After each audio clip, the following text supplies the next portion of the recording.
पूर्णमुदच्यते पूर्णस्य पूर्णमादाय पूर्णमेवावशिष्यते। ओम शांति शांति शांति। ओम गुरुभ्यो नमः। सभी को अहम ब्रह्मास्मि। आज प्रश्नोत्तर कार्यक्रम थिला। पचारंतु के प्रश्न तो निहायत लिखिक आनी थिबे। किछि प्रश्न अछि जदि पचारंतु। गुरुजी मोर प्रथम प्रश्न अछि भागवत गीतार चैप्टर 2 रो 22 नंबर श्लोकर बांसांसि जीर्णानि यथा विहाय नवानि गृह्णाति नरपरासि तथा शरीराम विहाय जीर्णानि अन्यानि संजाति नवानि देहि। जेपरि व्यक्ति पुरातन पोशाक त्याग करी नूतन पोशाक परिधान करे, ठीक सेहीपरि आत्मा पुरातन ओ अदरकारी शरीर को त्याग करी नूतन भौतिक शरीर ग्रहण करे। यार अर्थ गुरुजी कौन? सुंदर। हाँ ठीक अच्छे। एठी एठी लिखाई जे अपने जेहेतु पढ़िले जेमती आमे पुराना वस्त्र को त्याग करी नूतन वस्त्र को पिंधुचे। वस्त्र जिते चिरी जाऊँचे, फाटी जाऊँचे, मैला हो जाऊँचे, पुराना हो जाऊँचे, आमे पुराना वस्त्र को त्याग करी नुआ वस्त्र को पिंधुचे। ठीक सेमती आत्मा ए शरीर को धारण करिसंती, शरीर को धारण करिसंती, ए शरीर भितर अछंती। आमे अनेक थर चर्चा हिंचे आत्मा शरीरर आधार रूप रे हृदयर गभीरतम प्रदेश रे अछंती। आत्मा मनर आधार रूप रे मनर ऊर्ध्वरे अछंती। आत्मा प्राणर आधार रूप रे प्राणर ऊर्ध्वरे अछंती।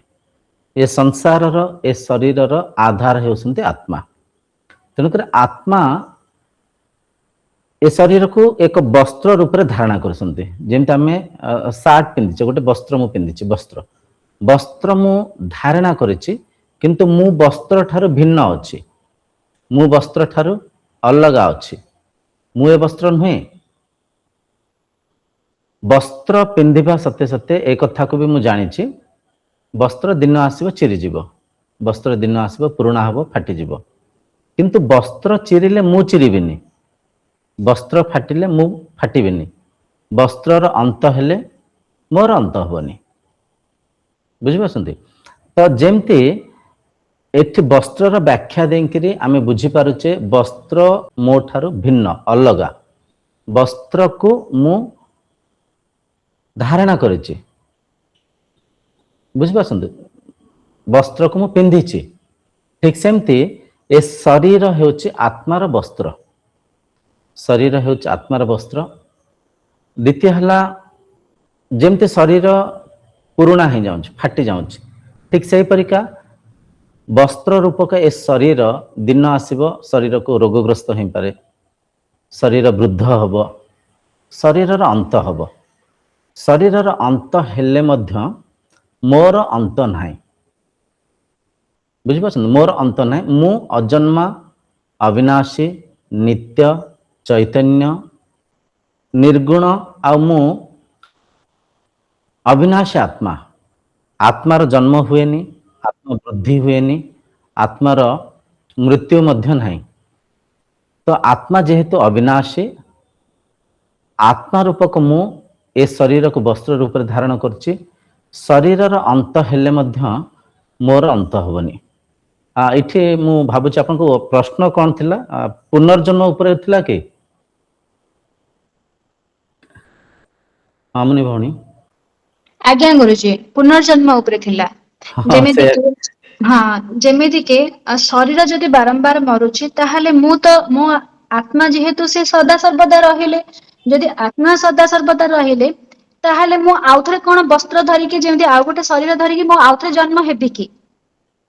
बस बस बस ठीक कथा। कहीं बाकी तो मंत्रर जो व्याख्या अपन कले, मंत्रर अर्थ भी तले लिखाई आप पढ़ी पारे। मंत्रर अर्थ प्रश्न नुह बोधे, कहीं मंत्रर अर्थ आप भी पढ़िले। जेमती मनीष रूपक आम वस्त्र को धारणा करे, वस्त्र चिरी जाऊँच, फाटी जाऊँच, वस्त्र फाटिले चिरिले शरीर आमर किछि होउनी। ठीक सेमती आत्मार वस्त्र हेउछि शरीर, शरीर अंत हेले मध्य आत्मार अंत हुएनी। तो ये आपन प्रश्न है पुनर्जन्म कथा पुनर्जन्म माने बारंबार आत्मा वस्त्र को केमती बदलाउछंती केमती पिंधुछंती आज्ञा एटा ना आज्ञा आज्ञा ठीक अच्छे शुणु गोटे कथा ये प्रश्न बहुत जटिल बहुत गभीर ये प्रश्न को स्पष्ट भाव में बुझा पूर्व गोटे गोटे स्तर देकी आम गति करवा गोटे गोटे स्तर देकी आम मूलदुआ को आग आम स्ट्रंग करवा तापर धीरे धीरे आम प्रश्नर गभीरता को तर्जमा कर बुझापी चेष्टा करवा सर्वप्रथमे गोटे कथा कहतु आत्मा केतेटा कहीं भी उत्तर दे पारे हम ग्रुप रे आत्मा केतेटा आत्मा तो एक आत्मा एक आत्मा एक इथरे कहारे किछि संदेह अछि कि यदि कहारे संदेह अछि पचारि पारिबे आत्मा एक आहार प्रमाण होछि भगवत गीतार 10 अध्याय श्लोक संख्या 20 10 अध्याय श्लोक संख्या 20 रे स्पष्ट लिखाइछि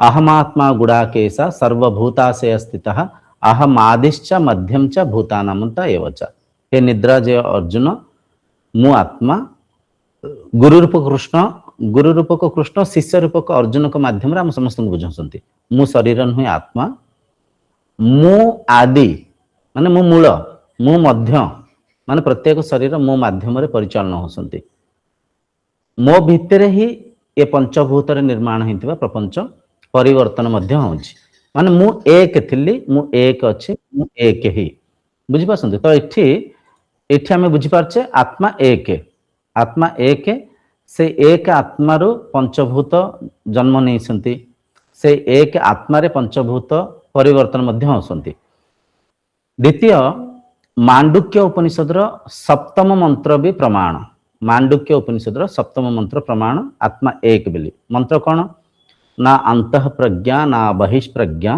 ना उभयत प्रज्ञा ना प्रज्ञान घनम ना प्रज्ञम ना अप्रज्ञम अदृश्यम अव्यवहार्यम अग्रह्यम अलक्षणम अचिंतयम अव्यपदेश्यम एकात्म प्रत्यय सारम प्रपंचम उपशमम शांतम शिवम अद्वैतम चतुर्थम मन्यन्ते सा आत्मा सविज्ञेयम एठी एकात्म प्रत्यय सारम आर अर्थ होची से गोटिए आत्मा शक्ति को आधार करी प्रपंचम उपशमम प्रपंच माने पंचभूत रे जन्म हिंतिबा किंबा पंचभूत माध्यम रे निर्माण हिंतिबा ए प्रपंच से गोटिए आत्मा शक्ति रो आधार रे परिचालन होची प्रपंचम उपशमम प्रपंच उपशमन हिंकि अछि माने प्रपंच रो आधार से गोटिए आत्मा एटा हला द्वितीय उदाहरण तापरे तैतरीय उपनिषद द्वितीय अध्याय जोटा कि ब्रह्मानंद वल्ली प्रथम खंडर प्रथम मंत्र भी ये वर्णना अच्छी आत्मारू आकाश जन्म होइछि आकाशरु वायु वायुरु अग्नि अग्निरु जल जलरु पृथ्वी तैतरीय उपनिषद मंत्र प्रमाण दौची आत्मारू पंचभूत जन्म होइछन्ति तो इठी गोटे कथा आम निहायत बुझीबार आवश्यक अच्छी आत्मा है एक से गोटे आत्मारू पंचभूत जन्म होती से गोटे आत्मारे पंचभूत विभिन्न रंग रूप नहीं आकार आकृति नहीं से गोटे आत्मशक्तिर आधार रे प्रत्येक शरीर परिचालन होती से गोटे आत्मशक्तिर आधार रे प्रत्येक शरीर परिवर्तन होती बुझिपारछन्ते तेणुकर इठी प्रमाण होची आत्मा एक इथे कौन द्वंद्व तो नथिबो प्रमाण आम बुझिले तापर आउ गोटे कथा कहतु आध्यात्मिकता बंधनर कारण ना बंधन मुक्त दिए आम कोना गोटे शुणी आध्यात्मिकता को जब ठीक से आचरण करबा हमको मुक्ति मिलिबो मोक्ष मिलिबो निर्वाण मिलिबो साधनार उद्देश्य साधकर उद्देश्य मुक्ति प्राप्त करबा मोक्ष प्राप्त करबा निर्वाण प्राप्त करबा एटा तो अपन शुणी ना तो जदि यह सत्य पुनर्जन्म थिले जने शरीर बंधन मुक्त हो पारिबो कि मझे मझे किसी ना किसी उत्तर भी देउ था भल लगे माने दुई पक्ष टिके चर्चा हेले मामुनी भणी आपण उत्तर दे पारिबे आत्मा माने आम जो आध्यात्मिकतार उद्देश्य है बंधन ना कौन ना आध्यात्मिकर अर्थ होछि हमें बंधनर मुक्त हवा आध्यात्मिकतार उद्देश्य है बंधन मुक्त हवा अच्छा एठी गोटे प्रश्न उठे ମୁକ୍ତି କିଏ ଦେବେ, ମୁକ୍ତି କାହାକୁ ଦେବେ, ଏଇଟା ବି ପ୍ରଶ୍ନ ଉଠିବ। ଆଜ୍ଞା ଆଧ୍ୟାତ୍ମିକତା ଯଦିଓ ମୁକ୍ତିର ମାର୍ଗ, ମୋକ୍ଷର ମାର୍ଗ, ନିର୍ବାଣର ମାର୍ଗ, ତାହେଲେ ମୁକ୍ତି କିଏ ଦେବେ, ମୁକ୍ତି କାହାକୁ ଦେବେ, ଯଦିଓ କିଏ ବର୍ଣ୍ଣନା କରିପାରିବେ କହିପାରିବେ। ଆତ୍ମା ଏକ ଗୋଟିଏ, ହଁ କି ନାହିଁ? ଆଜ୍ଞା ଆତ୍ମା ହିଁ ଆଧାର, ଆଉ ଆତ୍ମା ହିଁ ମୁଁ। ଆମେ ଯେଉଁ ପ୍ରାଥମିକ ଦଶର ଅହମ୍ ବ୍ରହ୍ମାସ୍ମି କହୁଛେ, ଅହମ୍ ବ୍ରହ୍ମାସ୍ମିର ଗଭୀର ଅର୍ଥ ହେଲା ମୁଁ ହିଁ ବ୍ରହ୍ମ, ମୁଁ ହିଁ ଆତ୍ମା। ବୁଝିପାରୁଛନ୍ତି? ଆଜ୍ଞା ମାଣ୍ଡୁକ୍ୟ ଉପନିଷଦର ଦ୍ୱିତୀୟ ମନ୍ତ୍ର ବି କହୁଛି ସର୍ବମ୍ ହେତଦ୍ ବ୍ରହ୍ମ ଆୟମାତ୍ମ ବ୍ରହ୍ମ ସୋୟମାତ୍ମା ଚତୁଷ୍ପାଦଃ। ବୁଝିପାରୁଛ? ସର୍ବମ୍ ହେତଦ୍ ବ୍ରହ୍ମ, ସବୁ କିଛି ବ୍ରହ୍ମ, ଆୟମାତ୍ମ ବ୍ରହ୍ମ, ମୁଇଁ ସେ ବ୍ରହ୍ମ, ସ୍ୱୟମାତ୍ମା ଚତୁଷ୍ପାଦଃ, ସେ ଆତ୍ମା ଚାରିଟା ସ୍ତର ଦେଇକରି ଏ ସଂସାରକୁ ଲୀଳା ରଚିଛି, କିମ୍ବା ଚାରିଟା ସ୍ତରରେ ଏ ସଂସାରର ଲୀଳାକୁ ସେ ଆନନ୍ଦ ନେଉଛି। ତ ଏଠି କହୁଛି ମୁଁ ଅହମ୍ ଆତ୍ମା, ମାନେ ମୁଇଁ ସେ ଆତ୍ମା। ତ ଏଠି ମୁକ୍ତି କିଏ କାହାକୁ ଦବ? ତାହେଲେ ଗୁରୁଜୀ ଅଲରେଡି ତ ଆମେ ମୁକ୍ତି ହିଁ ଅଛୁ, ହଁ, ମୁକ୍ତି ଆଉ କଣ? ବାସ୍ ବାସ୍, ମୁକ୍ତି ଅଛେ, କିନ୍ତୁ ମୁକ୍ତି କଣ ଆମେ ଜାଣିନେ। ଆଜ୍ଞା ମନର ସ୍ତରରେ ଆମେ ବାନ୍ଧି ହେଇକିରି ଅଛେ। ଆତ୍ମା ଏକ, ଏବେ ତ ଆମେ ଶାସ୍ତ୍ର ମାଧ୍ୟମରେ ବୁଝୁଛେ, କିନ୍ତୁ ଆମେ ଏ ଗଭୀର ଆଧ୍ୟାତ୍ମିକ ମାର୍ଗକୁ ଆସିବା ପୂର୍ବରୁ, ବ୍ରହ୍ମ ଜ୍ଞାନକୁ ଚର୍ଚ୍ଚା କରି ବୁଝିବା ପୂର୍ବରୁ ଅନେକ ଭୌତିକ ଜ୍ଞାନରେ ଆମେ ମନକୁ ବାନ୍ଧି ଯାଇଛେ। ଭୌତିକ ଜ୍ଞାନରେ କଣ ଆମେ ଦେଖିଛେ, ଟିଭି ସିନେମାରେ ବି ବହୁତ ସାରା ଏନିମେସନ ଏଡିଟିଂ କରିକି ଦେଖାନ୍ତି, ଭୂତାତ୍ମା ପ୍ରେତାତ୍ମା, କୋଉଠି ଆତ୍ମା ବାହାରିଲା ଆଉ କୋଉଠି ଯାଇକିରି ଜନ୍ମ ନେଲା। କିଛି ପୁରାଣ ଗପରେ ବି କିଛି କାହାଣୀ ଅଛି। ଦେଖନ୍ତୁ, ଶାସ୍ତ୍ର, ତିନିଟା ଶାସ୍ତ୍ରକୁ ପ୍ରାଧାନ୍ୟତା ଦିଆଯାଇଛି। ତିନିଟା ଶାସ୍ତ୍ରକୁ ଭଗବାନ ମହର୍ଷି ବେଦବ୍ୟାସ ଲେଖିଥିଲେ। ବେଦ ସର୍ବପ୍ରଥମେ ଶ୍ରୁତି ଥିଲା। ଶ୍ରୁତି ମାନେ କଣ? ଗୁରୁ ବାଣୀ ମାଧ୍ୟମରେ ବ୍ୟାଖ୍ୟା କରୁଥିଲେ, ବର୍ଣ୍ଣନା କରୁଥିଲେ, ଶିଷ୍ୟ କାନ ମାଧ୍ୟମରେ ତାକୁ ଶ୍ରବଣ କରୁଥିଲେ, ଶୁଣୁଥିଲେ। ବୁଝିପାରୁଛନ୍ତି? ବେଦ ଲିପିବଦ୍ଧ ନଥିଲା। ବେଦକୁ ବେଦବ୍ୟାସ, ଯାହାଙ୍କ ନାଁ ବାଦରାୟଣ ବି କହୁଥାଉ ଆମେ, ବେଦକୁ ଚାରି ଭାଗରେ ସେ ପ୍ରଥମେ ଲେଖିଥିଲେ। ବେଦକୁ ଚାରି ଭାଗରେ ଲେଖିଥିଲେ। ଚାରି ବେଦ ଲେଖିଲା ପରେ ସେ ଚାରି ବେଦର ସାରାଂଶକୁ ବ୍ରହ୍ମସୂତ୍ର ରୂପରେ ବି ଲେଖିଥିଲେ।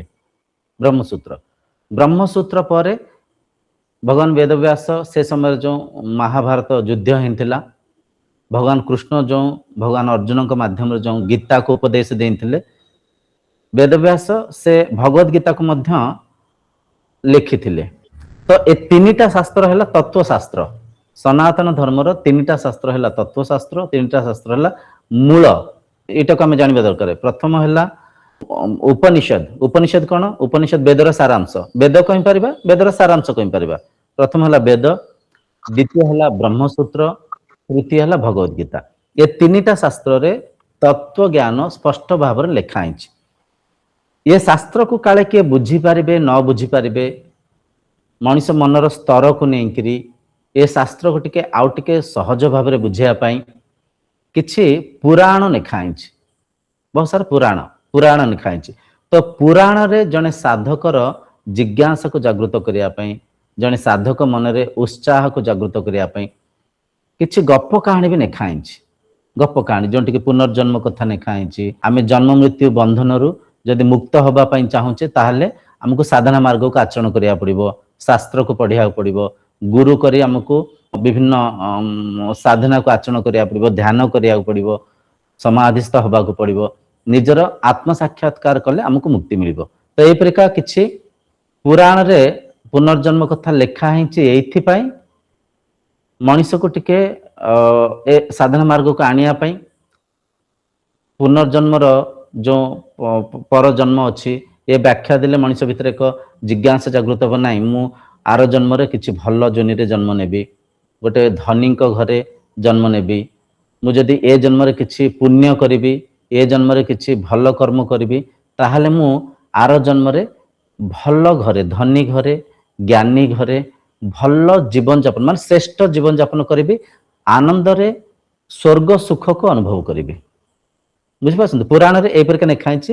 ଏଇଥିପାଇଁ ଜଣେ ସାଧକ ମନରେ ବ୍ରହ୍ମ ଜିଜ୍ଞାସାକୁ ଉତ୍ପନ୍ନ କରି ଯେତେବେଳେ ସେ ସାଧକ ଆଧ୍ୟାତ୍ମିକତାକୁ ଆଚରଣ କରିବେ, ଏ ସାଧନା ମାର୍ଗକୁ ଆସିବେ, गोटे गोटे कथा को तर्जमा करेंगे बुझे तापर धीरे धीरे तांको विवेक जागृत हम से एकात्म प्रत्यय सार को बुझे समदृष्टि तांको भीतर आसीबो साधना मार्ग रे गोटे गोटे साधना को गभीर भाव में आचरण करेंगे अंतते ब्रह्मानुभूति करी मुक्ति मोक्ष निर्वाण प्राप्ति करेंगे।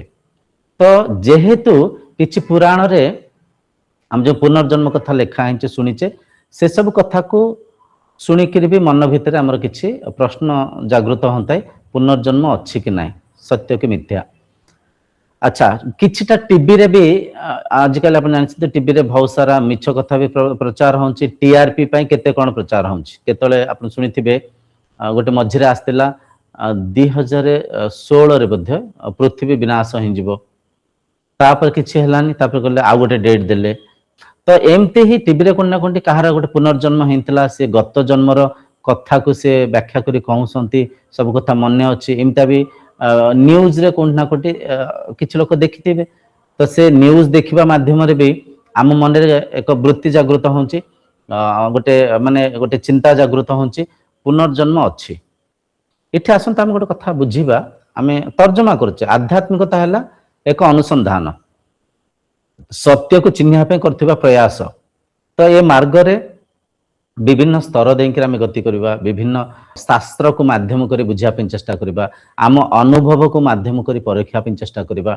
तो धीरे धीरे जिते आम ए कथार गभीरता को आम प्रवेश करवा धीरे धीरे अज्ञान ज्ञान आड़ को जीवा अंधकार आलोक आड़ को जीवा मृत्युर अमृतत्व को प्राप्त करवा।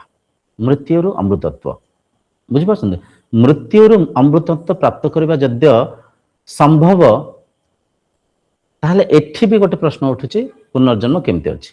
अच्छा आउ गोटे कथा में बुझिबा पुनर्जन्म किए न होची एटा को हम तर्जमा करबा पुनर्जन्म किए न होची। सर्वप्रथम बुझंतु आत्मा एक आमे बुझिले द्वितीय ए कथा को भी आमे जानिचे आत्मा जन्म निएनी आत्मार मृत्यु नहीं आत्मा वृद्धि हुएनी आत्मा वृद्ध हुएनी आत्मा को कौन से हस्त्र शस्त्र काटी पारंतिनी आत्मा को अग्नि जलई पारंतिनी आत्मा को पानी भिजई पारेनी आत्मा को पवन शोषी पारेनी आत्मा अजर आत्मा अमर आत्मा अविनाशी। एथिरे किछि डाउट अछि कि आशा करछे एथिरे कौन से डाउट नथिबो नहीं गुरुजी। हाँ आत्मा अजन्म आत्मा अविनाशी एठी गोटे कथा स्पष्ट होछि आत्मार पुनर्जन्म नाही बुझिपारछन्ती आत्मार पुनर्जन्म नाही। अच्छा द्वितीय आम एठी बुझा चेष्टा करबा शरीर पुनर्जन्म अछि कि शरीर जन्म नउछि शरीर मातृगर्भ जन्म नउछि शरीर मृत्यु होछि शरीर को ही अजाणत रे आमे मु मानिचे निजे मानिचे निज को देह भाव रे मानिचे निजर सत सत्ता को चिन्हिने निजर आत्म तत्व को चिन्हिया पे आमे साधना मार्ग रे अच्छे किंतु निज को देह मानिचे। अच्छा देह को जद्य परखिबा जेकोसी देहर भी अंत हो जाए देहांत हो जाए देहर मृत्यु हो जाए देह को पोड़ी दे था कि पोती दे था संस्कार करी से शरीर को आम पोड़ी दे था पोड़ी देले सेठी हूँ कौन देहर थिबा जो पंचभूत प्रकृति रे थिबा पंचभूत संगे मिसी जाऊँ ये शरीर भितर जो आकाश अच्छी शरीर बाहर जो आकाश अच्छी एक ही जाऊँ शरीर भितर जो प्राणवायु अच्छी शरीर बाहर थिबा प्राणवायु एक ही जाऊँगी शरीर भितर थिबा जो अग्नि शरीर बाहर थिबा अग्नि मिसी जाऊँगी एक ही जाऊँगी शरीर भितर थिबा पानी बाष्पित होकरी बाहर थिबा पानी संगे मिसी जाऊँगी शरीर भितर थिबा माटी तत्व पोड़ी हिंकरी पाउंस हिंकरी बाहर थिबा माटी संगे मिसी जाऊँगी। तो पंचभूत रे शरीर भितर थिबा पंचभूत विलीन हो जाऊँगी मिसी जाऊँगी तो सही शरीर आउ थे जन्म नौची कि प्रश्न उठे जो शरीर मरी जाइए जो शरीर को पोड़ी देले किंबा पोती देले सही शरीर जन्म नौची कि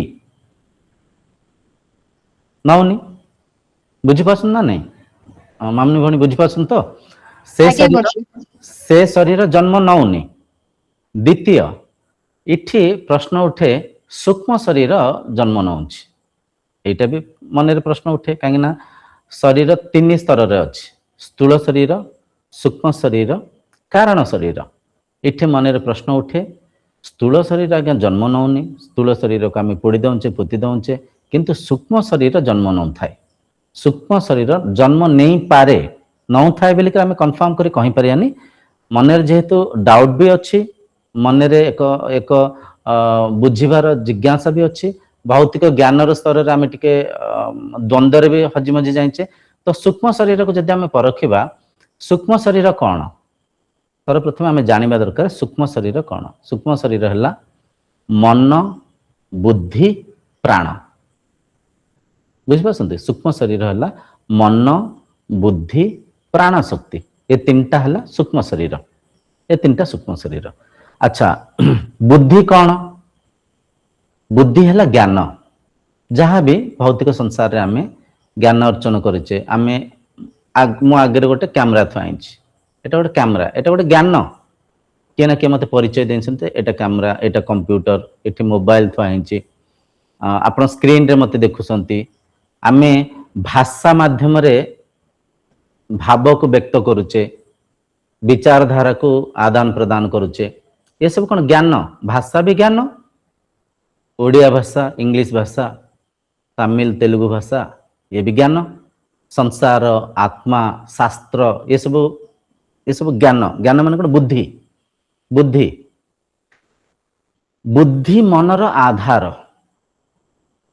ବୁଝିପାରୁଛନ୍ତି? ବୁଦ୍ଧି ମାଧ୍ୟମରେ, ଜ୍ଞାନ ମାଧ୍ୟମରେ, ଇନ୍ଦ୍ରିୟଙ୍କ ଅନୁଭବ ମାଧ୍ୟମରେ, ଯଦି ଆଉ ଟିକେ ଗଭୀର ଭାବରେ ଆମେ ବୁଝିବା, ଇନ୍ଦ୍ରିୟଙ୍କ ଅନୁଭବ ମାଧ୍ୟମରେ ବୁଦ୍ଧି ନିର୍ମାଣ ହେଇଥାଏ କିମ୍ବା ମନ ନିର୍ମାଣ ହେଇଥାଏ। ମନ ହେଲା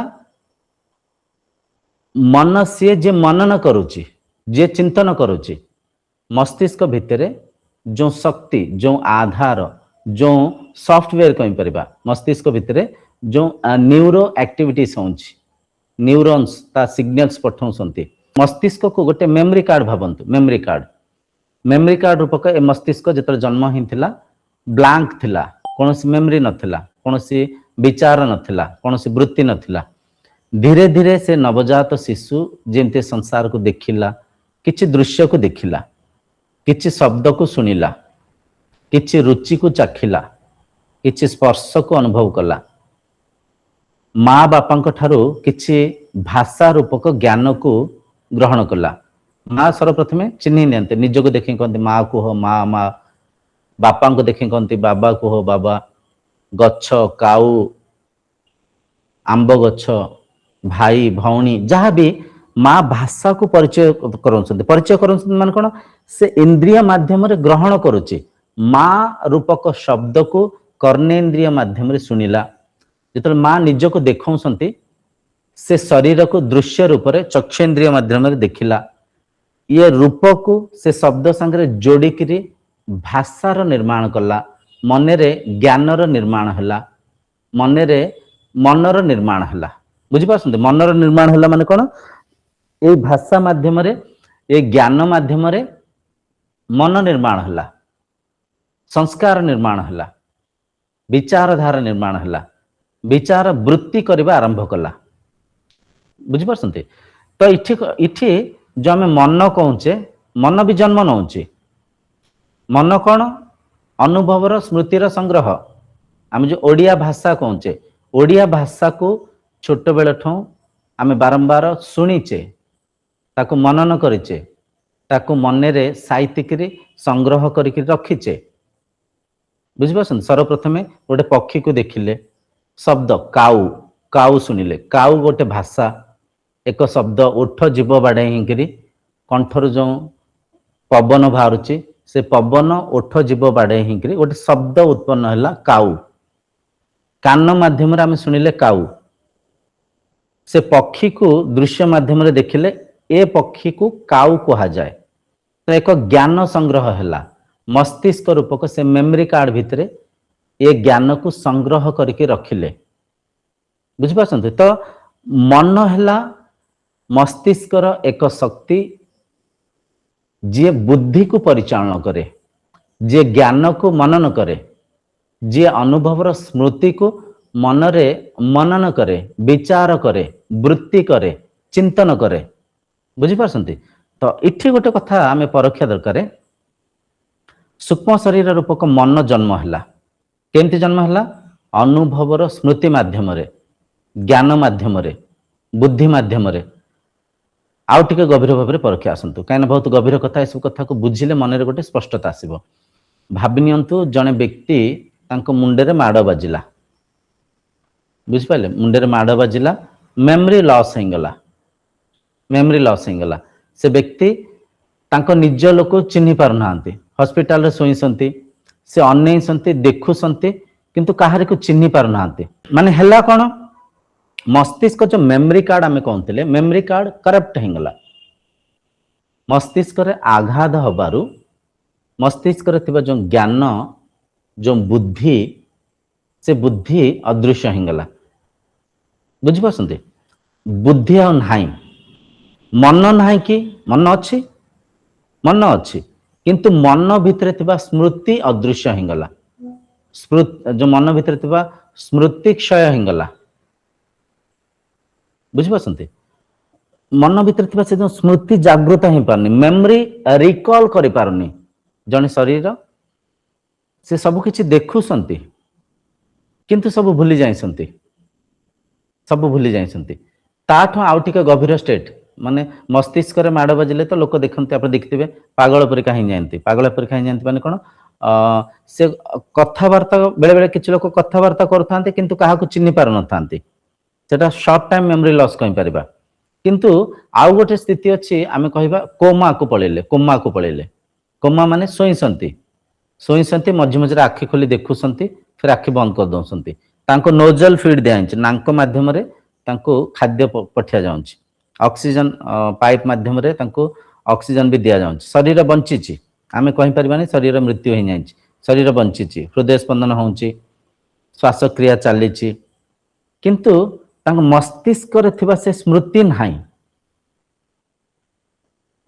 सूक्ष्म शरीर नाही सूक्ष्म शरीर अदृश्य होगला मिटी गला बुद्धि नाही सूक्ष्म शरीर आम कौन कहते मन बुद्धि आ प्राण ए तीनटा आमे केन उपनिषद अष्टम मंत्र एक कथा बुझीते यत्प्राणेन ना प्रणेति येन प्राण प्रणीयते तदेव ब्रह्मत्वं विद्धि नेदम एदितम उपासते ये प्राण ब्रह्म को चिन्ह पारिबनी ये प्राण ब्रह्म को बुझी पारिबनी किंबा ये प्राण ब्रह्म को पाखरे पहुंची पारिबनी यत्प्राणे ना प्रणेति येन प्राण प्रणीयते तदेव ब्रह्मत्वं विद्धि नेदम एदितम उपासते जो शक्ति माध्यम रे ये प्राण जीवित अछि जो शक्ति माध्यम रे ये प्राण परिचालन होची तदेव ब्रह्मत्वं विद्धि तांको तुम्हें ब्रह्म परिका चिन्ह तांको तुम्हें ब्रह्म परिका चिन्ह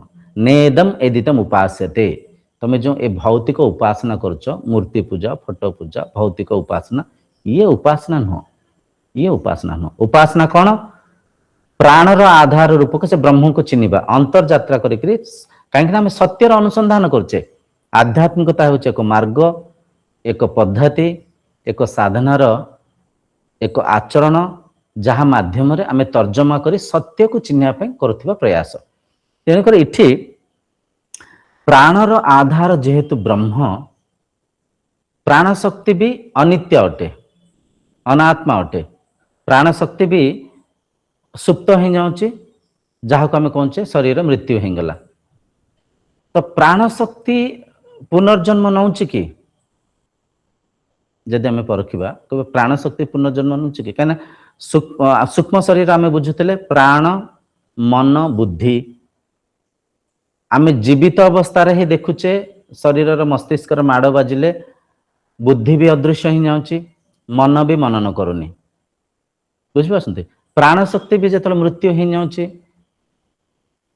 प्राण शक्ति पलाऊँच तो सही प्राण शक्ति आउ थे जन्म हो आम जदि कह प्राण शक्ति पुनर्जन्म नौची ताले ता आधार भी दरकार प्राण शक्ति केमती पुनर्जन्म नौची कहीं किसी आधार भी दरकार ना शास्त्र प्रमाण किंबा किसी आम जिन देखी पारुथिबा तर्जमा करुथिबा जहाँ माध्यम आम बुझीपारुथिबा प्राण शक्ति बोलिकी तो प्राण शक्ति भी जन्म नौनी तो जो सूक्ष्म शरीर आम बुझुले सूक्ष्म शरीर पुनर्जन्म नौची कि सूक्ष्म शरीर भी पुनर्जन्म नौनी କାହିଁକି ନଉନି?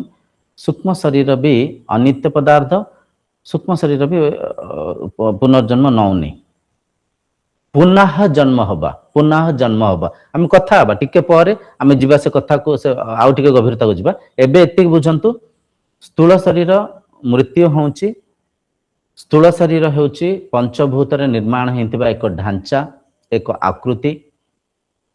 ସ୍ଥୂଳ ଶରୀର ଆଉ ଥରେ ପଞ୍ଚଭୂତରେ ବିଲୀନ ହେଇଯାଉଛି।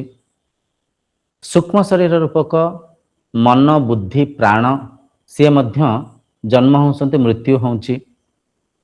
ତାପରେ କାରଣ ଶରୀର, ତୃତୀୟ ଶରୀର ହେଲା କାରଣ ଶରୀର। କାରଣ ଶରୀର କଣ? କାରଣ ଶରୀର ହେଲା ଅହଙ୍କାର। ଅହଙ୍କାର ମାନେ ଆମେ ଯୋଉ ଗର୍ବ ଅହଙ୍କାର କହୁଛେ, ସେ ଅହଙ୍କାର କଥା ଏଠି କୁହାଯାଉନି। କାରଣ ଶରୀର ହେଲା ମୁଁ ବ୍ରହ୍ମ, ମୁଁ ଆତ୍ମା। ଆତ୍ମା ରୂପକ ମୁଁ ମୋ ଭିତରେ ଏ ବ୍ରହ୍ମ ଲୀଳାକୁ ରଚେଇଛି। ମୋ ଠାରୁ ଆକାଶ, ଆକାଶରୁ ବାୟୁ, ବାୟୁରୁ ଅଗ୍ନି, ଅଗ୍ନିରୁ ଜଳ, ଜଳରୁ ସ୍ଥଳ। ମୋ ମାଧ୍ୟମରେ, ମୋ ଭିତରେ ପଞ୍ଚଭୂତ ଜନ୍ମ ହେଇଛନ୍ତି। ମୋ ଆଧାରରେ ପଞ୍ଚଭୂତ ପରିଚାଳନା ହେଉଛନ୍ତି।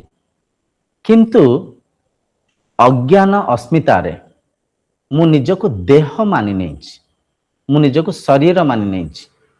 ମନର ସେ ସ୍ତର, ଯେଉଁ ସ୍ତରରେ ମୁଁ ନିଜକୁ ଦେହ ମାନିଛି, ସେ ସ୍ତରକୁ ବିଜ୍ଞାନମୟ କୋଷ କୁହାଯାଏ। ବିଜ୍ଞାନମୟ କୋଷ କିମ୍ବା ଆମେ କାରଣ ଶରୀର କହିପାରିବା। କାରଣ ଶରୀର, କାରଣ ଶରୀରର ଗଭୀର ଅର୍ଥ ହେଲା ଯେଉଁ କାରଣରୁ ଜୀବ ବନ୍ଧନରେ ପଡ଼ିଯାଇଛି, ଯେଉଁ କାରଣରୁ, ବୁଝିପାରୁଛନ୍ତି?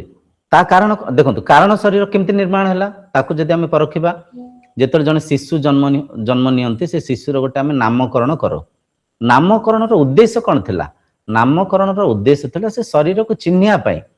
ଜଣେ ଶରୀରକୁ ଆମେ ନାମ ଦେଲେ ରବି, ରବି ସେ ଶରୀରକୁ ଡାକିବା ପାଇଁ। ରବି ଡାକିଲେ ସେ ଶରୀର ସାଙ୍ଗେ ସମ୍ପର୍କ କରିବା, ମାନେ ତାଙ୍କୁ ଡାକିବା, ତାଙ୍କୁ କିଛି ଖାଇବାକୁ ଦେଲେ, କିଛି ପାଠ ଦେଲେ, ତ ରବି ସାଙ୍ଗରେ ଆମେ କମ୍ୟୁନିକେଟ୍ କରିବା ପାଇଁ, ଗୋଟେ ଶରୀରକୁ ନାଁ ଦେଲେ ତାଙ୍କୁ ଡାକିବା ପାଇଁ, ତାଙ୍କୁ କିଛି ବୁଝେଇବା ପାଇଁ ନାଁ ହେଲା ଗୋଟେ ମାଧ୍ୟମ ଦେଇଥିଲେ ଶରୀରକୁ। କିନ୍ତୁ ସେ ନାଁ ସାଙ୍ଗରେ ହିଁ, ସେ ଶରୀର ସାଙ୍ଗରେ ହିଁ ଆମେ ସଂସାରକୁ ଚିହ୍ନଉଛେ ବାରମ୍ବାର। ଇଏ ରବିଙ୍କ ବାପା, ଇଏ ରବିଙ୍କ ମା, ଇଏ ରବିଙ୍କ ସାର୍ଟ, ଇଏ ରବିଙ୍କ ସିଲଟ, ରବିଙ୍କ ସ୍କୁଲ। ରବି ରବି ରବି ରବି ବାରମ୍ବାର, କାହିଁକି ନା ରବି ଆମର ଗୋଟେ ଏକ ଶବ୍ଦ। ନାମ ଏକ ଶବ୍ଦ, ନାମ ଏକ ଆଧାର ଗୋଟେ ଶରୀରକୁ ସୂଚିତ କରିବା ପାଇଁ, ଗୋଟେ ଶରୀରକୁ ଚିହ୍ନିବା ପାଇଁ, ଗୋଟେ ଶରୀରକୁ ଚିହ୍ନିବା ପାଇଁ କିମ୍ବା ଚିହ୍ନେଇବା ପାଇଁ କିମ୍ବା ଅନ୍ୟକୁ ବ୍ୟାଖ୍ୟା କରିବା ପାଇଁ। ବୁଝିପାରୁଛନ୍ତି? ଗୋଟେ କ୍ଲାସରେ 10 ଜଣ ପିଲା ଅଛନ୍ତି, 10 ଜଣ ପିଲାଙ୍କ ଭିତରେ ଆମେ ଜଣକୁ ଡାକିବା ପାଇଁ କେମିତି ଡାକିବା? ଗୋଟେ ନାମ, ଆଧାର।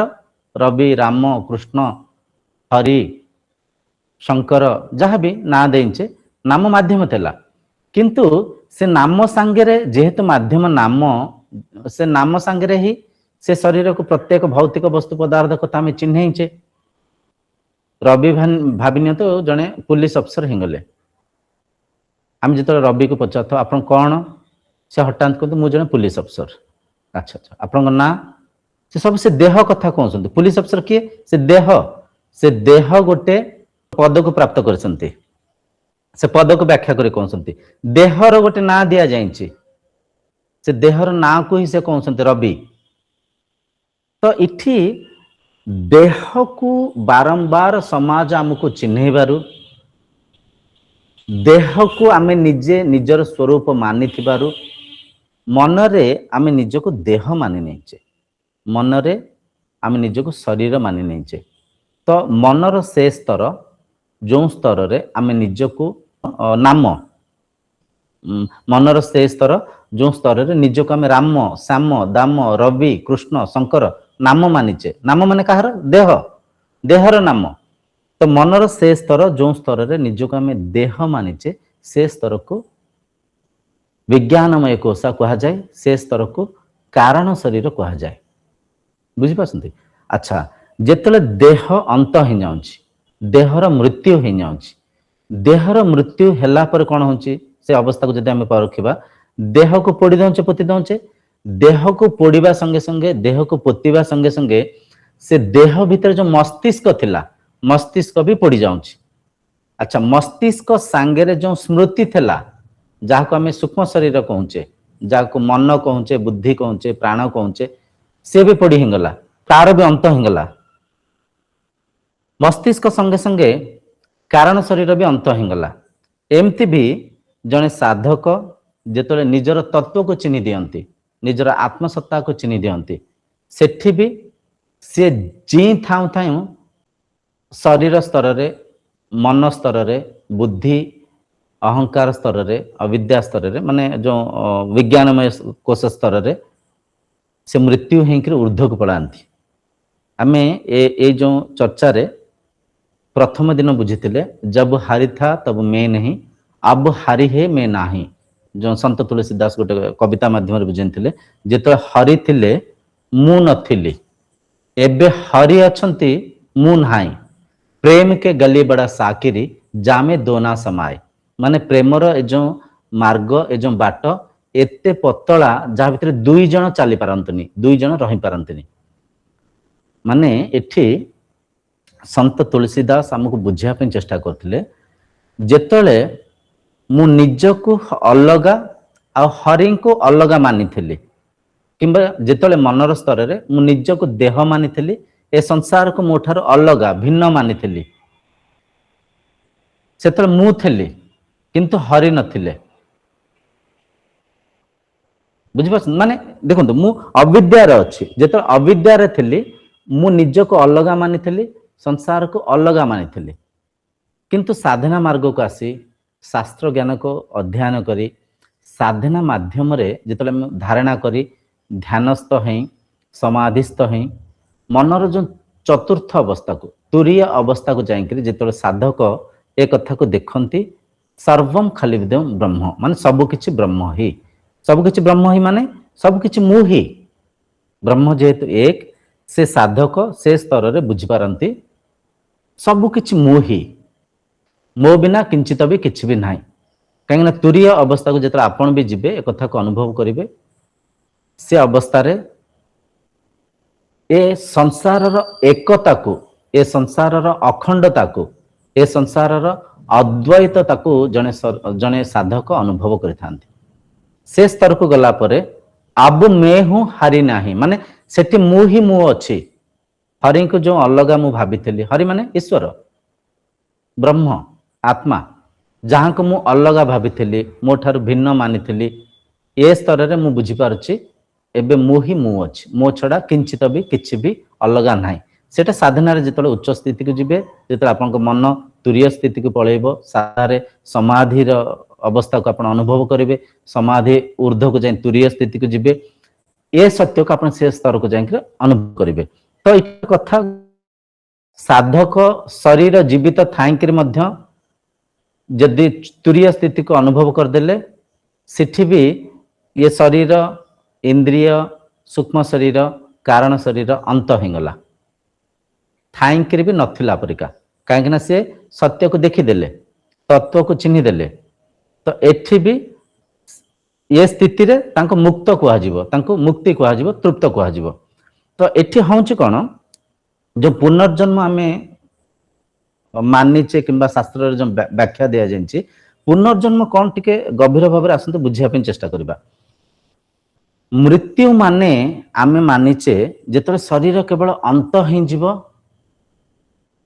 सेतबेले सेया को ही मृत्यु आमे भाबिचे सेया को मृत्यु आमे मानिचे किंतु जदि गभीर भाव में आम परखिबा शरीर अंत माने कौन शरीर अदृश्य हिंगला शरीर आ दृश्यमान होनी बुझिपारछन्ते स्थूल शरीर दृश्यमान होनी सूक्ष्म शरीर भी अंत हिंगला दृश्यमान होनी कारण शरीर भी अंत हिंगला दृश्यमान होनी अच्छा आम जीवन आम जीवनचर्या को जदि आम देखिबा दिनचर्या को प्रतिदिन परखंतु एक कथा बुझिया पे धरिया पे चेष्टा करंतु जेतला हम रात्रि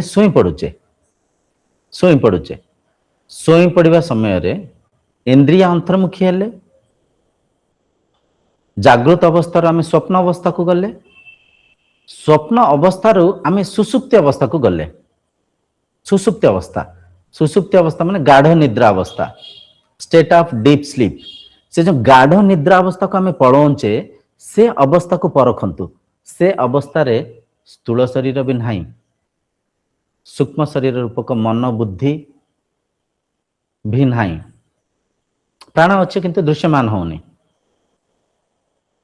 अविद्या अज्ञान रूपक कारण शरीर भी नहीं, मु मो सांगरे समाहित हिंगली परखंते कथा को मु मो सांगरे समाहित हिंगी अच्छी, मन मौन ही जाइए, मन आत्मस्थ ही जाइए, मन आत्मा सांगरे एक ही जाइए। से जो सुसुप्ति अवस्था मृत्युर अवस्था नुहे कि ध्यान दे परखंते कथा बुझीपारे। सुसुप्ति अवस्था गाढ़ निद्रा अवस्था जो अवस्था रे मन मिटी जाइए, मन मौन ही जाइए, स्वप्न संसार नहीं, कारण शरीर नहीं, सूक्ष्म शरीर नहीं, स्थूल शरीर नहीं, केवल किए अच्छी मु अच्छी, मु अच्छी मु ना कही पारिबानी, मु अच्छी किंतु मो संगे मन जोड़ी हैनी, मन मौन ही जाए, से अवस्था को आमे कौन कहिबा, से अवस्था को कौन कहिबा, से अवस्था मृत्युर अवस्था। तो प्रतिदिन प्रतिदिन शरीर जन्म होची, शरीर मृत्यु होची, एमती होची मृत्यु एमती होची, जोठी केवल मु अच्छी, जोठी माया नहीं, मो संगे माया युक्त हैनी, माया कौन मन, मन ही माया, बुझिपारछंती, जोठी केवल मु अच्छी, मो संगे मु अच्छी, तो जोठी माया नहीं, मायार मृत्यु स्थिति सेटा, मनर मृत्यु स्थिति सेटा, स्थूल सूक्ष्म कारण शरीर मृत्यु स्थिति सेटा, केवल मु अच्छी किंतु मो संगे माया नहीं। बारंबार केवल निद्रा अवस्था नुह, केवल निद्रा अवस्था नुह, जागृत अवस्था को जब आम परखा, जागृत अवस्था जिते आप ध्यानस्थ हो जाती, धीरे धीरे जो आप ध्यान को आचरण करेंगे, ध्यानस्थ जो जो समाधि अवस्था को पलैबे, समाधि अवस्था भी एक प्रकार मृत्युर अवस्था, मृत्युर अवस्था, मृत्यु कहार, स्थूल शरीर, सूक्ष्म शरीर, कारण शरीर, मन बुद्धि चित्त अहंकार ये सब मिटी जाए, ये सब मौन ही जाए, केवल मु शुद्ध मो संगे समाहित होकर अच्छी, आमे आत्मस्थ ही जाए, स्वरूपस्थ ही जाए, आत्मा संगे एक ही जाए, ये भी मृत्यु अवस्था। तो इठी जो आमे अनेक श्लोक रे भी कथा को शुणीचे, पुनरपि जननम पुनरपि मरणम पुनरपि जननी जठरे शयनम, माने बारंबार जन्म नबा, बारंबार मृत्यु हबा, बारंबार मातृगर्भर जन्म नबा ठारू ऊर्ध्व को जदि जीवाई चाहती, मुक्ति जदि प्राप्त करने चाहती, ताहले ब्रह्म विद्या को अध्ययन करंतु, साधना मार्ग को आसंतु। उठे मुक्ति जद्य सत्य, मुक्ति जद्य संभव, आ मुक्ति जद्य मु मते ही दउची, कहीं टिके पूर्व आम चर्चा होते आत्मा एक, इठी दुईटा नहांती, आत्मार पंचभूत निर्माण होची, जन्म होची, पंचभूत रे प्रपंच परिचालन होची, पंचभूत रे निर्माण होइतिबा प्रत्येक शरीर भितरे से एक आत्मा अछंती, प्रत्येक शरीर को से धारणा करसंती। तो मुक्ति हैला जेतले निजर सत्य को चिन्हि दियंती। एबे कोन होची, एबे आमे अविद्या रे अच्छे, अंधकार रे बंचुचे, ज्ञानर अभाव माने केवल भौतिक ज्ञान अच्छी, आत्मज्ञान नाही, स्वरूपर ज्ञान नाही, जहा माध्यम रे आमे मिथ्या को सत्य मानि नैचे, सत्य को धरी पारुने, बुझी पारुने, अनित्य को नित्य मानि नैचे, असत्य को सत्य मानि नैचे, आ नित्य सत्य को निजर आत्म तत्व को चिन्हि पारुने। तो जो मुहूर्त रे जने साधक निजर आत्म तत्व को चिन्हि जाती, निजर सत सत्ता को अनुभव कर दियंती, चिन्हि दियंती, किंबा आत्म साक्षात्कार करे निजको चिन्हि दियंती, से समय मुक्ति प्राप्त हुए, मोक्ष प्राप्त हुए, निर्वाण प्राप्त हुए। निर्वाण प्राप्त हैला माने कोन, मिछ माया संसार को चिन्हि देले, बुझी देले, ए कथा को बुझिले, ए जो संसार को देखुची, ये संसार मो माध्यम रे परिचालन होची, मु रचिथिबा लीला, मु रचिथिबा लीला, ए लीलार आधार मो भितरे मो माध्यम ये संसार परिचालन होची ए संसार आधार मो माध्यम प्राण जीवित अच्छी मो माध्यम मन मनन करुच्ची चिंतन करुच्ची मो माध्यम अहंकार जागृत होची मो भितर आउ थे अहंकार समाहित हो जाऊँगी मो माध्यम आनंदमय कोशारू विज्ञानमय कोशा विज्ञानमय कोशारू मनोमय कोशा प्राणमय कोशा अन्नमय कोशा ये जो पांचटा आत्मार जो अवस्था अच्छी जो पांचटा कोश अच्छी पांचटा स्तर अच्छी मो माध्यम ही ये परिचालन होची तेणुक मुक्ति माने सत्य को चिन्ह दबा मुक्ति माने नित्य पदार्थ को देखीदबा बुझिपारछन्ती।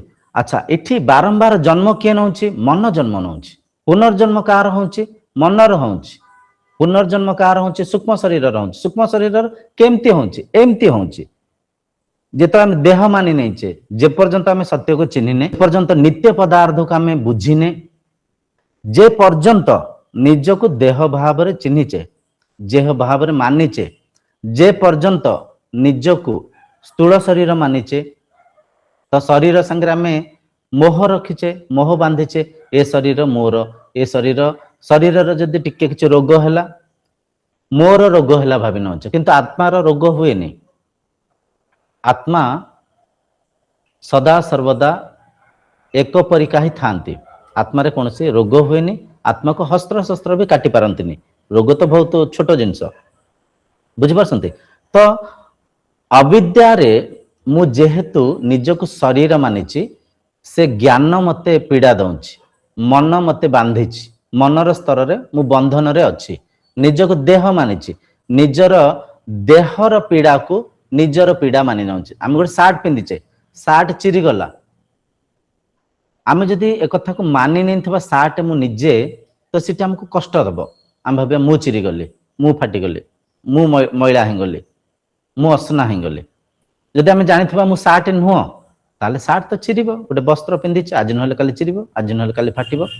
तो ठीक सेमती जेपर्यंत जड़े शरीर जड़े साधक निज को देह भाव रे मानि थांती चिन्हि थांती तो जेतबेले भी देह को देखु थांती देह रूपक बंधन रे थांती देह भाव रे प्रतिदिन जागृत अवस्था को आसिक जन्म हेले स्वप्न अवस्था को जाकर स्वप्न संसार जन्म नेले सुसुप्ति अवस्था रे किछि समय पई निज स्वरूप रे रहिले फेर आउ थे जागृत अवस्था को आसिक फेर ए बंधन रे ए माया बंधन रे बांधी हेले सूक्ष्म स्थूल कारण शरीर स्तर रे बारंबार जन्म नौचे बारंबार मृत्यु होचे किंतु किंतु जो जो स्थिति रे जने साधक निजर सत्य को चिन्हि देले तुरीय स्थिति को पळेले मनर प्रज्ञान स्थिति को अनुभव करदेले निजर आत्मसत्ता संगे समाहित हेगले से स्तर रे से जन्म मृत्यु मुक्त हेले शरीर थिबो जने साधक जेतले मुक्ति प्राप्त कले से शरीर धारण करथिबे शरीर धारण कले मध्य शरीर बंधनर कारण होई न थाए मन बंधनर कारण होई न थाए सूक्ष्म शरीर बंधनर कारण होई न थाए से बुझी पारि थांते चिन्हि पारि थांते जानि पारि थांते जो संसार मोठार भिन्न नुह मोठार अलगा नुह मु ही प्रत्येक रंग रे प्रत्येक रूप रे प्रत्येक आकार आकृति रे मु ही अछि जने चक्रवर्ती विराट राजा भितर भी मुही जने सामान्य भिकारी भितर भी मुही जने बुद्धिमान व्यक्ति भितर भी मुही जने अज्ञानी व्यक्ति भितर भी मुही बुझिपारछ मुक्ति माने जेतले निजर तत्व को चिन्हले सिटी मुक्ति बाकी पुनरपि जननम पुनरपि मरणम माने कोन जे पर्यंत निज को जने शरीर जने साधक चिन्हि नांती देह भाव रे देहर पीड़ा को देहर रोग को देहर मृत्यु को निजर मृत्यु मानि थांती सूक्ष्म शरीर रूपक मन भी देखंतु प्रति मुहूर्त रे मन जन्म होची मन मृत्यु होची आमे तो सुसुप्ति अवस्था कथा बुझिया पे चेष्टा कले सुसुप्ति अवस्था तो बहुत सहज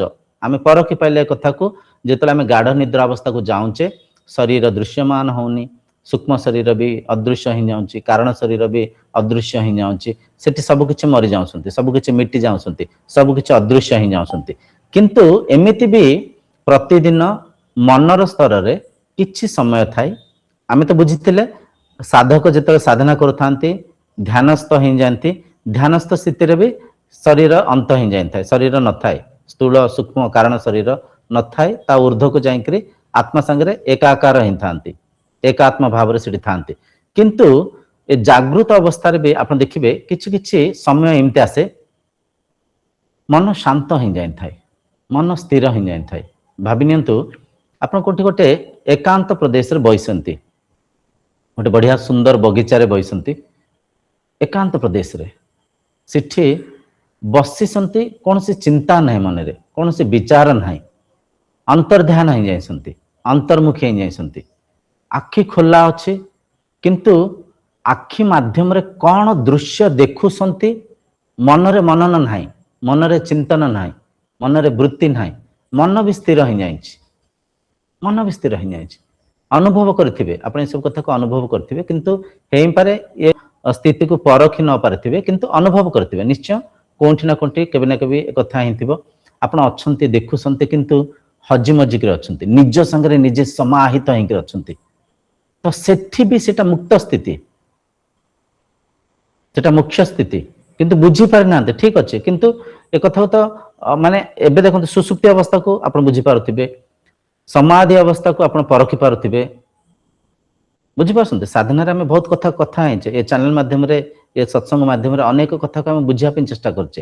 ଯୋଉଠି ମନ ଅଛି ସେଠି ମାୟା ଅଛି, ସେଠି ଜନ୍ମ ମୃତ୍ୟୁର ବନ୍ଧନ ଅଛି। ଯୋଉଠି ମନ ନାହିଁ ସେଠି ମାୟା ନାହିଁ, ସେଠି ସୂକ୍ଷ୍ମ ଶରୀର ନାହିଁ, କାରଣ ଶରୀର ନାହିଁ, ମନ ବିନା ମୁଁ ଅଛି, କେବଳ ମୁଁ ଅଛି। ତ ସାଧନାରେ ବାରମ୍ବାର ଧ୍ୟାନସ୍ଥ ହବା ପାଇଁ ଏଇଥିପାଇଁ କୁହାଯାଏ। ଧ୍ୟାନ ମାଧ୍ୟମରେ ଯେତେବେଳେ ମୌନ ହେଇଯିବ ମନର ସ୍ତରରେ ଏବେ ଆମେ ହଜି ମଜିକିରି ଅଛେ। ଏମିତି ଯଦି ଆମେ କହିବା ପୁନର୍ଜନ୍ମ ବି ଏକ ବିଚାର ନୁହଁ କି, ମନର ଏକ ବୃତ୍ତି ନୁହଁ କି? ବୁଝିବା ପାଇଁ ଚେଷ୍ଟା କରନ୍ତୁ। ପୁନର୍ଜନ୍ମ ବିଚାର କେମିତି ଆସିଲା? ଆମେ କୋଉଠି ନା କୋଉଠି କଥାକୁ ଶୁଣିଛେ, ଟିଭିରେ, ମୋବାଇଲରେ, କିମ୍ବା ପୁରାଣ କାହାଣୀରେ କେତେବେଳେ ବି ପୁନର୍ଜନ୍ମର ବ୍ୟାଖ୍ୟା ହେଇଯାଇଥାଏ। ତ ସେଠି ଆମ ମନରେ ବିଚାର ଆସିଲା। ଭାବି ନିଅନ୍ତୁ ଜଣେ ଶିଶୁ ଅଛନ୍ତି, ଛୋଟ ପିଲାଟେ ଅଛନ୍ତି, ଯୋଉ ପିଲା ଭିତରେ ଏତେ ଜ୍ଞାନ ନାହିଁ, ଏତେ ଭୌତିକ ଜ୍ଞାନ ନାହିଁ। ସେ ପିଲା ଶୁଦ୍ଧ ସ୍ଥିତିରେ ଅଛନ୍ତି, ସେ ଶିଶୁ ସ୍ୱରୂପ ସ୍ଥିତିରେ ଅଛନ୍ତି, 2 ବର୍ଷ 3 ବର୍ଷର ଶିଶୁ। ସେ ଶିଶୁକୁ ଯଦି ଆମେ ପଚାରିବା ପୁନର୍ଜନ୍ମ କ'ଣ, ସେ ଶିଶୁ କହିପାରିବେ କି? ସେ ଶିଶୁ ଭିତରେ ଜନ୍ମ ମୃତ୍ୟୁ ପ୍ରତି କିଛି ଡର ଭୟ ଥିବ କି? ଭାବନ୍ତୁ, ଏ କଥା ପରଖନ୍ତୁ। ଜନ୍ମ ପ୍ରତି, ମୃତ୍ୟୁ ପ୍ରତି 2 ବର୍ଷର ଶିଶୁ, 3 ବର୍ଷର ଶିଶୁ, ତାଙ୍କ ଭିତରେ କିଛି ଡର ଥିବ କି? କିଛି ଭୟ ଥିବ କି? ନଥିବ, ନଥାଏ। ଯେତେବେଳେ ଆମେ ଜ୍ଞାନକୁ ଧୀରେ ଧୀରେ ଅର୍ଜନ କରୁଛେ, କେବଳ ଭୌତିକ ଜ୍ଞାନ ବି ଖରାପ ନୁହଁ, କିନ୍ତୁ ବ୍ରହ୍ମ ଜ୍ଞାନର ଅଭାବରେ ଯୋଉ ଜ୍ଞାନ ଥାଏ, ସେ ଜ୍ଞାନ ଟିକେ ଭୟଙ୍କର। କେବଳ ଭୌତିକ ଜ୍ଞାନ, ଆଉ ଯେତେବେଳେ ବ୍ରହ୍ମ ବିଦ୍ୟାର ଜ୍ଞାନ ଆମ ପାଖରେ ନଥାଏ, ଭୌତିକ ଜ୍ଞାନ ଆମକୁ ଡରେଇ ଥାଏ। ବୁଝିପାରୁଛନ୍ତି। ତେଣୁକରି ଏଠି ଏସବୁ ଚର୍ଚ୍ଚାର ଉଦ୍ଦେଶ୍ୟକୁ, ଏ ଚର୍ଚ୍ଚାର ଗଭୀରତାକୁ ଯଦି ପରଖିବେ, ପୁନର୍ଜନ୍ମ ଶରୀର, ଇନ୍ଦ୍ରିୟ, ସୂକ୍ଷ୍ମ ଶରୀର ରୂପକ ବୁଦ୍ଧି, ମନ, କାରଣ ଶରୀର ରୂପକ ବିଜ୍ଞାନମୟୀ କୋଷା, ଇଏ ବାରମ୍ବାର ବୃତ୍ତି କରୁଛନ୍ତି, ଜନ୍ମ ନେଉଛନ୍ତି, ମୃତ୍ୟୁ ହେଉଛନ୍ତି। କିନ୍ତୁ ଏ ସବୁର ଆଧାର ହେଲେ ମୁଁ ଆତ୍ମା, ମୁଁ ବ୍ରହ୍ମ। ମୁଁ ଯେପର୍ଯ୍ୟନ୍ତ ଅସଲି ମୁଁକୁ ଚିହ୍ନିନି, ମୁଁ ଜନ୍ମ ମୃତ୍ୟୁ ବନ୍ଧନରେ ଅଛି। କେମିତି ଅଛି? ଯେତେବେଳେ ମନ ଜାଗୃତ ଅବସ୍ଥାକୁ ଆସିଲା, ସଂସାରକୁ ଦେଖିଲି, ମନ ଭିତରେ ରାଗ ଦ୍ୱେଷ ଉତ୍ପନ୍ନ ହେଲା, ମନ ଭିତରେ ମୋର ତାର ସଂଶୟ ଉତ୍ପନ୍ନ ହେଲା, ମନ ଭିତରେ ବିଭିନ୍ନ ବିକାର ବୃତ୍ତି ସୃଷ୍ଟି ହେଲା। ମନକୁ ମୁଁ ନିଜେ ମାନି ନେଇକରି ମନର ଦୁଃଖରେ ନିଜେ ଦୁଃଖିତ ହେଇଗଲା ପରିକା ଲାଗୁଥାଏ, ମନର ସୁଖରେ ନିଜେ ସୁଖୀ ହେଇଗଲା ପରିକା ଲାଗୁଥାଏ। କିନ୍ତୁ ସୁଖ ଦୁଃଖର ଯୋଉ କାରଣ, ସୁଖ ଦୁଃଖର ଯୋଉ ଆଧାର, ସୁଖ ଦୁଃଖର ଊର୍ଦ୍ଧ୍ୱରେ ଥିବା ଯୋଉ ଆତ୍ମା ରୂପକ ମୁଁକୁ ମୁଁ ଚିହ୍ନି ପାରୁନଥାଏ। ତ ବନ୍ଧନ ସେଠି ଥାଏ। ବୁଝିପାରୁଛନ୍ତି? ଆଚ୍ଛା, ଏଠି ଆଉ ଗୋଟେ ପ୍ରଶ୍ନ ଉଠିବାର ସମ୍ଭାବନା ଅଛି। ଯଦି ଏସବୁ କଥା ଠିକ, ତାହେଲେ ଆତ୍ମା ଶରୀରକୁ ବସ୍ତ୍ର ରୂପରେ ପରିବର୍ତ୍ତନ କରୁଛି କାହିଁକି ଲେଖା ହେଇଛି? एटा भी एक प्रश्न आसीबो मनरे कहीं जदि ठीक अच्छे आप कहले ठीक कथा ये सब कथा लॉजिकली भी ठीक नागुच लॉजिकली ठीक न नागिथिले निश्चय आप और किसी प्रश्न उठिन थांते शरीर को आत्मा वस्त्र रूप में परिवर्तन करुच्ची केमती करुच्ची एमती बुझंतु जेतले गोटे वृद्ध शरीर अंत हो जाती गोटे शिशु जो जन्म ही थांती नवजात शिशु भितर भी से आत्मा ही थांती एमती बुझंतु माता पिता शरीर रु शिशु जन्म होउछि बुझिपारसंती ध्यान दे बुझिबे बहुत गभीर कथा माता पिता शरीर रु शिशु जन्म होउछि शिशु माता पिता नुहंती कि परखंते कथा को माता अंडाणु पिता शुक्राणु पिता शुक्राणु पिता नुहंती कि पिता ही जो खाद्य खाई खाद्य रस रक्त मांस हाड़ मज्ज वीर्य रूप परिवर्तन होउछि तो पिता माध्यम रे माता माध्यम रे जो अंडाणु शुक्राणु से माता पिता निजे नुहंती कि नुहंती कहि परिबेनी कहीं निजे ही तो तांको द्वारा जो संतान उत्पत्ति होउछि से संतान भी सही नुहंती कि धरंते कथा को जो शिशु कहूचे से शिशु भितरे से शिशु रूपक शरीर से माता पिता नुहंती कि से शरीर नुहंती कि से शरीर परिवर्तन होसंती गोटे साइकिल चली कौन गोटे शरीर समय अवधि अच्छी गोटे शरीर गोटे अवस्था को पहुंचला परे से शरीर मृत्यु होता है शरीर किंतु आत्मा प्रत्येक शरीर भितर अछंती आत्मा से पिता रूपक शरीर भितर भी सही आत्मा अछंती माता रूपक शरीर भितर भी सही आत्मा अछंती से शिशु शरीर भितर भी सही आत्मा अछंती शुक्र कीट भी बंची अंडाणु भी जीवित अच्छी ता भीतर भी सही ब्रह्म ही अछंती सही आत्मा ही अछंती इथे कहबार तात्पर्य शरीर परिवर्तन हबार तात्पर्य है जेतिक भी नवजात शरीर जन्म होउछि प्रत्येक शरीर नव वस्त्र धारण कला परिका नव वस्त्र धारण कला परिका से आत्मा ही धारण करछंती से ब्रह्म ही प्रत्येक शरीर भितर अछंती बुझि पासंती प्रत्येक शरीर भितर प्रत्येक नवजात शिशु भितर से आत्मा ही नूतन शरीर को धारण करछंती एटा हला वस्त्र परिवर्तन करिबा एटा हला वस्त्र को धारण करिबा बुझि पासंती जेतिक शरीर केवल मनुष्य नुहे पशु पक्षी तरु माने एम तो गछ वृक्ष तो ठीक अच्छे गछर भी आधार पृथ्वी तत्वर भी आधार से ब्रह्म ही बुझिपारसंती तेणुक जेतिक भी शरीर अच्छी गोटे पक्षी भितर भी से आत्मा गोटे पिंपुड़ी भितर भी से आत्मा गोटे माछी भितर मशा भितर से आत्मा प्रत्येक शरीर जेतिक वस्त्र वस्त्र आम जो शरीर को वस्त्र कहचे जेतिक वस्त्र जेतिक शरीर प्रत्येक शरीर भितर प्रत्येक वस्त्र भितर से एक आत्मा अछंती ये सत्य को जेतले जने साधक चिनी जाती सी अमृतत्व को अजरत्व को अमरत्व को प्राप्त करती बुझिपारसंती धी पुरुष जी धी पुरुष आमे मुंडक उपनिषद प्रथम मुंडक प्रथम खंड षष्ठ मंत्र रे एक कथा को बुझीते यदृश्यम अग्रह्यम अगोत्रम अवर्णम आचक्षुषोत्रम तदपाणिपादम नित्यं विभुम सर्वगतम सुसूक्ष्मं तद्गायम यद्भूतयोनि परिपश्यन्ति धीरा यद्भूतयोनि परिपश्यन्ति धीरा माने जे धी पुरुष जे साधनार सिद्धि प्राप्त करिथांती जे ब्रह्मानुभूति करिथांती से धी पुरुष प्रत्येक शरीर भितर से एकता को देखि पारुथांती से एक आत्मा भाव को परखि पारुथांती से निज को सी देखि पारुथांती बुझि पारसंती तेणुक ये सब कथा प्रमाण